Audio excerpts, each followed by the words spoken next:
नमस्कार मित्रों, मैं वैद्यलका गुप्ता। सत्वायु आयुर्वेद में आज हम बात करने वाले हैं कंधे के दर्द के बारे में।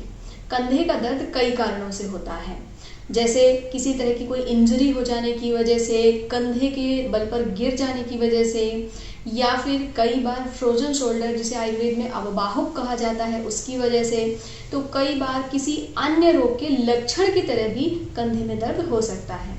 कंधे का दर्द किन कारणों से होता है और अलग अलग कारणों में क्या क्या घरेलू उपाय या आयुर्वेदिक चिकित्सा करनी चाहिए, इन सभी के बारे में आज हम अपने इस वीडियो में बात करेंगे। इसलिए पूरी जानकारी प्राप्त करने के लिए वीडियो को अंत तक देखें, और अगर अभी तक आपने हमारा चैनल सब्सक्राइब नहीं किया है तो इस तरह की और जानकारी प्राप्त करने के लिए हमारा चैनल सब्सक्राइब करें।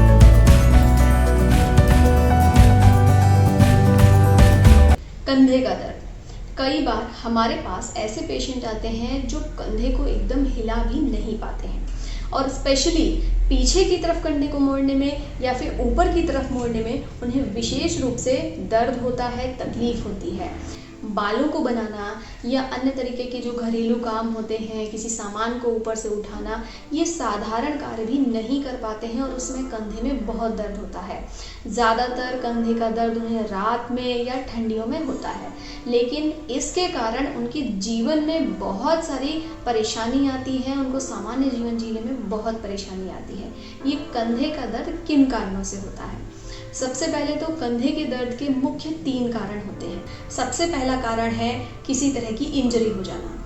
इंजरी का मतलब है कि जो हमारा शोल्डर होता है, कंधा होता है, उसमें एक ह्यूमरस हड्डी होती है, यानी कि हाथ की हड्डी होती है, जिसका जो गोला होता है वो आपके जो कंधे की हड्डी होती है, स्कैपुला, उसमें ऐसे फिट रहता है।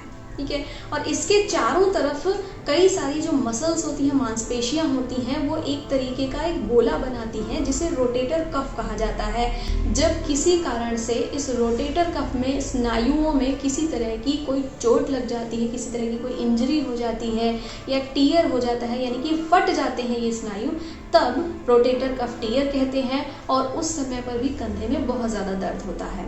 जैसे कि अगर कोई व्यक्ति हाथ के बल गिर जाता है, या फिर हाथ से बहुत भारी सामान उठाता है, या फिर हाथ के बहुत ज़्यादा खिंच जाने के कारण, इस तरह की किसी भी परिस्थिति के कारण इस रोटेटर कफ में इंजरी हो सकती है। और जब इन स्नायुओं में किसी तरह की फटने जैसी प्रक्रिया हो जाती है तो उसके कारण वहाँ पर बहुत ज़्यादा दर्द, सूजन और जलन हो सकती है। अगर किसी इंजरी के बाद, यानी चोट लगने के बाद अगर कंधे में दर्द शुरू होता है तो इसकी जो चिकित्सा होती है वो अलग तरीके से होती है। सबसे पहले तो इसमें मूवमेंट को बिल्कुल रोक दिया जाता है, ताकि वो जो इंजरी है वो खुद से पूरी तरीके से भर सके, वहाँ पर प्राकृतिक तरीके से हमारा शरीर काम करके उस चोट को भर सके। इसके बाद भी अगर मूवमेंट ना करने के बाद भी बहुत ज़्यादा दर्द रहता है तो ऐसी कंडीशन में आयुर्वेदिक लाक्षादि गुग्गुल दिया जाता है, जो कि दर्द को भी कम करता है और साथ में इन स्नायुओं की बराबर मरम्मत करने में भी हेल्प करता है। चंदन वाला लाक्षादि तैल का प्रयोग किया जा सकता है मालिश के लिए। इसके अलावा यहाँ पर धराशना लेप या फिर आंबे हड़द रोगछुड़ का लेप भी किया जा सकता है, जो कि बहुत फायदेमंद रहता है। अगर दर्द बहुत ज़्यादा है तो आपको विशेषज्ञ की सलाह लेनी चाहिए, और इस कंडीशन में विशेषज्ञ कई बार ऑपरेशन की सलाह भी देते हैं अगर टीयर बहुत ज़्यादा है और बहुत ज़्यादा स्नायु वहाँ पर फट गए हैं। इसके अलावा दूसरी कंडीशन है जब शारीरिक कारणों से कंधे में दर्द होता है। शारीरिक कारणों से होने वाले कंधे को दर्द को अक्सर हम लोग एडेसिव कैप्सुलाइटिस या फिर फ्रोजन शोल्डर या फिर अवबाहुक आयुर्वेद में कहा जाता है।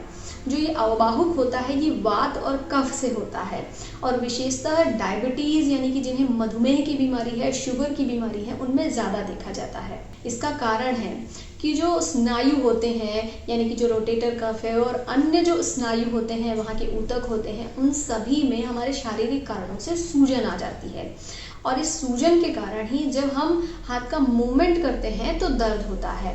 ये जो दर्द होता है इसके भी 3 कैटेगरी होते हैं। शुरुआत में जब ये दर्द शुरू होता है तो दर्द भी जब बहुत ज़्यादा अपचन होता है, या आप ऐसी कोई चीज़ खाते हैं जो बहुत ज़्यादा ठंडी है या फिर कफवर्धक है, तब होता है। लेकिन अगर आप इस समय पर ध्यान नहीं देते हैं तो ये दर्द बढ़ता जाता है, और उसके बाद ये दर्द जब भी आप लेटते हैं तब आपको दर्द होता है, अपना हाथ आप ऊपर नीचे आगे पीछे हिलाते हैं तब दर्द होता है। साथ ही अगर आपको अपचन होता है, आप ठंडी चीज़ें खाते हैं तो ये बढ़ जाता है। तीसरी ऐसी स्टेज आती है कि जिसमें किसी भी प्रकार के खाने पीने से कोई असर नहीं पड़ता है और ना ही इसमें रात और दिन का कोई फ़र्क होता है। इसमें पेशेंट को, व्यक्ति को रात दिन दर्द होता है, कुछ भी काम करने जाते हैं तो दर्द होता है, कहीं भी बैठते हैं लेटते हैं तो दर्द होता है। विशेषकर लेटने में जब आप अपना हाथ ऊपर करते हैं तो बहुत ज़्यादा दर्द होता है और उस करवट में तो व्यक्ति सो ही नहीं पाता है। दर्द के साथ में कई बार सूजन हो सकती है, जलन हो सकती है, खुजली हो सकती है। शारीरिक कारण कौन कौन से बताए गए हैं? सबसे पहले तो जितने भी मेटाबॉलिक डिसऑर्डर होते हैं, यानी कि जो मंदाग्नि के कारण चयापचय जब हमारा कमज़ोर होता है उसके कारण जो है डिसऑर्डर्स होते हैं, बीमारियां होती हैं, उन सभी में जो है या फ्रोजन शोल्डर या अवबाहुक जिसे कहते हैं हो सकता है। विशेषतया ये मधुमेह के पेशेंट में बहुत अधिक देखा जाता है और ये भी मधुमेह के पेशेंट्स में, रोगियों में तब होता है जब उनकी शुगर कंट्रोल में बहुत दिनों तक ना रहे। इसके अलावा जिन लोगों को डिप्रेशन या आम की शिकायत हो, आम की शिकायत होने का मतलब है कि जो अपना पहले का खाना ना पचा होने पर भी बार बार खाना खाते हैं, जिसके कारण उनके शरीर में अक्सर दर्द बना रहता है, अक्सर सूजन आती रहती है, उन लोगों को भी फ्रोजन शोल्डर या फिर अवबाहुक की शिकायत आसानी से हो जाती है। अगर आपको फ्रोजन शोल्डर या फिर अवबाहुक है तो आपको क्या करना चाहिए? चिकित्सा में सबसे पहले तो पथ्य पालन करना अवबाहुक में या फिर फ्रोजन शोल्डर में बहुत ज़रूरी है। इसके लिए आपको ठंडा, बासा, इसके अलावा एक बार खाना पचा ना होने पर दोबारा खाना नहीं खाना चाहिए, यानी कि 2 खाने में कम से कम 3 घंटे का गैप रखना चाहिए।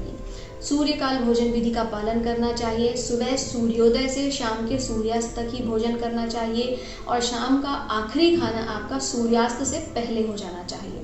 रात को जल्दी सोना चाहिए, सुबह जल्दी उठना चाहिए। अगर आपका पेट साफ नहीं होता है तो सुबह गर्म पानी पीना चाहिए। बहुत ज़्यादा ऑयली, स्पाइसी या फिर कच्चा खाना जैसे सलाद, स्प्राउट्स, इन सब चीज़ों को बहुत ज़्यादा नहीं खाना चाहिए। इसके अलावा दही और दूध का सेवन भी कम कर देना चाहिए। औषधीय तरीके कौन कौन से अपना सकते हैं? फ्रोजन शोल्डर में फ्रोजन का अर्थ है जकड़ा हुआ, यानी कि जब आपके कंधे में जकड़ाहट आ जाती है तब स्नेहन और स्वेदन का बहुत महत्व है। इसलिए स्नेहन के लिए आप तेल की जो मालिश है वो करते हैं और ये तेल मालिश आप कई सारे तेलों से कर सकते हैं। कुछ तेल आप घर पर भी बना सकते हैं और आयुर्वेदिक तेलों का भी प्रयोग कर सकते हैं। घर पर तेल बनाने के लिए तिल तेल में 1 चम्मच नमक, लहसुन और अजवाइन, इनको मिलाकर तेल का पाक कर लीजिए और ये तेल पका हुआ अगर आप अपने कंधे पर मालिश करते हैं तो उससे दर्द और सूजन में बहुत आराम मिलता है। इसके अलावा महानारायण तेल, सहचर तेल, मुरवेन्ना तेल, ये आयुर्वेदिक तेल हैं ऐसे जिनकी मालिश अगर आप कंधे पर करते हैं तो आपको बहुत लाभ होता है। मालिश करने के बाद स्वेदन भी करना चाहिए। स्वेदन करने के लिए आप किसी भी गर्म पानी की थैली से स्वेदन कर सकते हैं या फिर पोटली बनाकर भी स्वेदन कर सकते हैं। अगर आप पोटली से स्वेद करते हैं तो ज़्यादा फायदा होता है, इसलिए घर पर साधारणतया तो आप नमक और लहसुन की पोटली बनाकर अगर उससे स्वेदन करते हैं तो भी बहुत फायदा होता है। इसके अतिरिक्त किसी भी आयुर्वेदाचार्य की सलाह से आप पत्रपिंड स्वेद या फिर षष्टिशालिक स्वेद का भी प्रयोग कर सकते हैं, जो कि फ्रोजन शोल्डर या अवबाहुक में बहुत फायदेमंद है। कई बार इस तरह का साधारण स्नेहन और स्वेदन फायदा नहीं करता है, इसलिए ऐसी कंडीशन में आपको एक विशेष तरीके से स्वेदन करना चाहिए। इसके लिए आपको गर्म और ठंडा अल्टरनेट स्वेदन करना चाहिए, जिसे कि आयुर्वेद में व्यत्यास क्रम कहते हैं।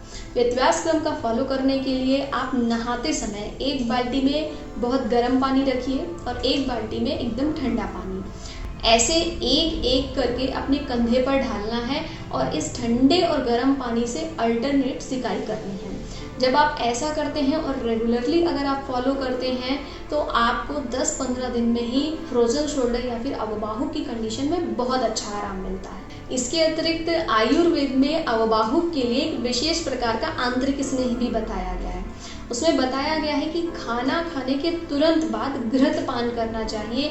इसका अर्थ है कि खाना खाने के तुरंत बाद आपको 2 से 3 चम्मच गाय के घी या त्रिफला घृत या फिर किसी तीक्ष्ण घृत जैसे कि यष्टि घृत, इनका पान करना चाहिए, इनको पीना चाहिए। इसके अतिरिक्त नस्य का भी अवबाहुक में बहुत फ़ायदा होता है, यानी कि फ्रोजन शोल्डर के लिए नस्य भी बहुत लाभदायक है। नस्य करने के लिए सुबह सुबह खाली पेट लेटकर आपको दोनों नासा छिद्रों में 2-2 बूंद किसी आयुर्वेदिक तेल की या फिर तिल तेल की डालनी चाहिए। इसके लिए गोघृत का भी प्रयोग किया जा सकता है। आयुर्वेदिक तेलों में षडबिंदु तेल या फिर अणु तेल को विशेष लाभदायक बताया जाता है। इसलिए अगर आप प्रतिदिन नस्य करते हैं तो भी आपको फ्रोजन शोल्डर या फिर अवबाहुक में बहुत लाभ होता है। लेप चिकित्सा भी फ्रोजन शोल्डर या अवबाहुक के लिए बहुत लाभदायक है।